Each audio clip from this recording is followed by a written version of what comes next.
Yang bersangkutan sudah hadir tadi malam dan sudah kita lakukan pemeriksaan sebagai tersangka. Kurang lebih sekitar 4 jam dengan 18 pertanyaan yang kita ajukan kepada yang bersangkutan. Tersangkut masalah adanya pengancaman ini melalui media elektronik. Kemudian siang ini sudah kita lakukan mediasi karena kita ketahui bersama bahwa ada surat edaran dari Pak Kapolri yang harus kita patuhi. Memang kita kedepankan di sini adalah restorasi justice-nya, ya. Kita berupaya untuk supaya pelapor ini bisa ketemu untuk bisa membahas sedikit permasalahan yang mereka hadapi. Nah, kepolisian yang memediasi untuk supaya ada titik temu. Kurang lebih hampir 1 jam yang bersangkutan ngobrol, ya, dengan harapan kita semuanya bisa cepat clear. Kita kedepankan restorasi justice di sini.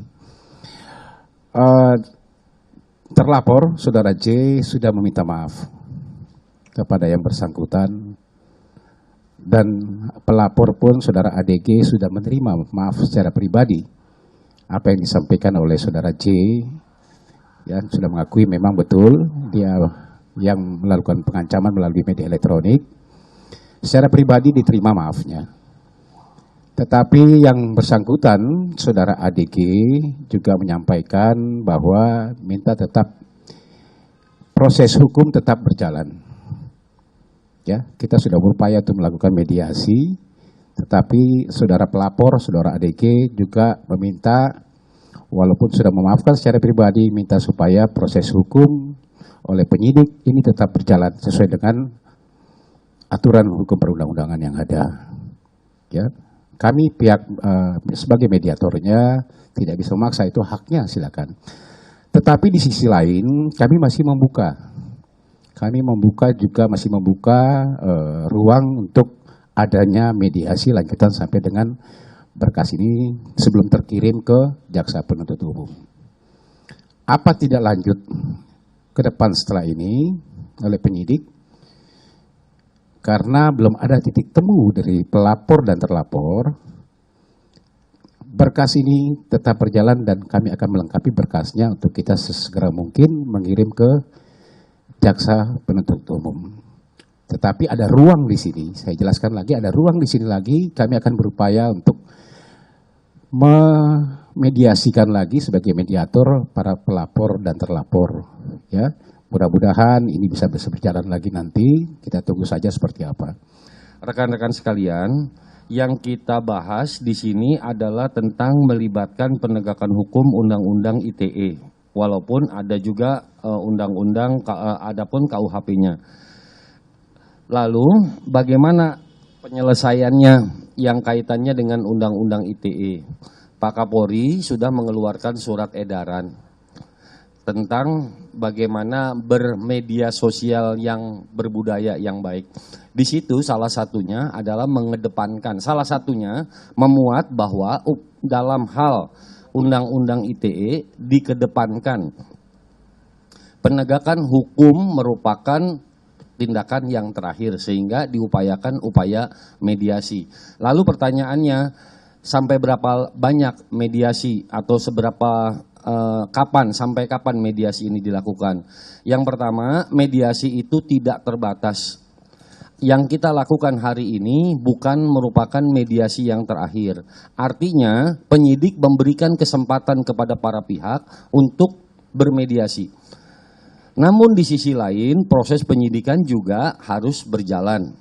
Oleh karena itu maka proses penyidikan terus berjalan sambil memberikan kesempatan kepada para pihak untuk melakukan negosiasikah itu, melakukan mediasikah itu, ini dipersilahkan kepada para pihak sambil menunggu kelengkapan berkas perkara yang sedang kita persiapkan.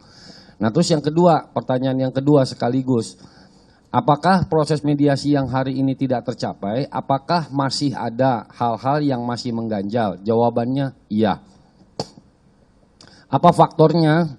faktornya bisa macam-macam karena upaya penegakan hukum yang menyentuh rasa keadilan itu menyangkut beberapa aspek. Salah satu aspeknya adalah mungkin masalah perasaan, masalah kekhawatiran dan lain sebagainya, sehingga sampai saat ini walaupun dimaafkan secara pribadi akan tetapi tetap menuntut atau memohon kepada penyidik untuk menindaklanjuti sesuai dengan hukum yang berlaku.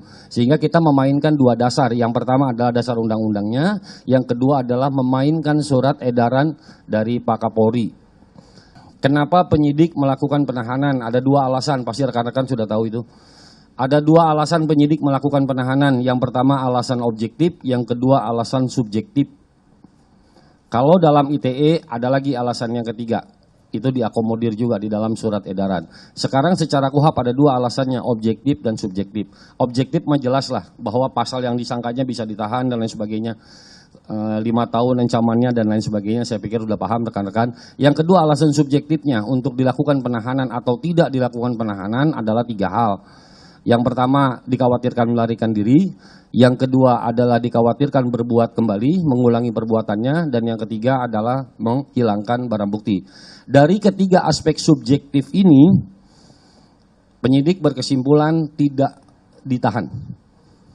Penyidik berkesimpulan tidak ditahan, kenapa? Karena satu, yang bersangkutan hadir memenuhi panggilan kita walaupun panggilan kedua. Yang kedua, barang bukti sudah utuh yang ada sudah disita oleh penyidik yang tidak mungkin untuk dihilangkan oleh para pihak. Dan yang ketiganya adalah mengulangi perbuatannya, diindikasikan bahwa yang bersangkutan sudah melakukan permohonan maaf dan mengerti apa kesalahannya dan berjanji tidak akan mengulangi perbuatannya. Jadi kalau pertanyaan ditahan atau tidak, jawabannya tidak dilakukan penahanan.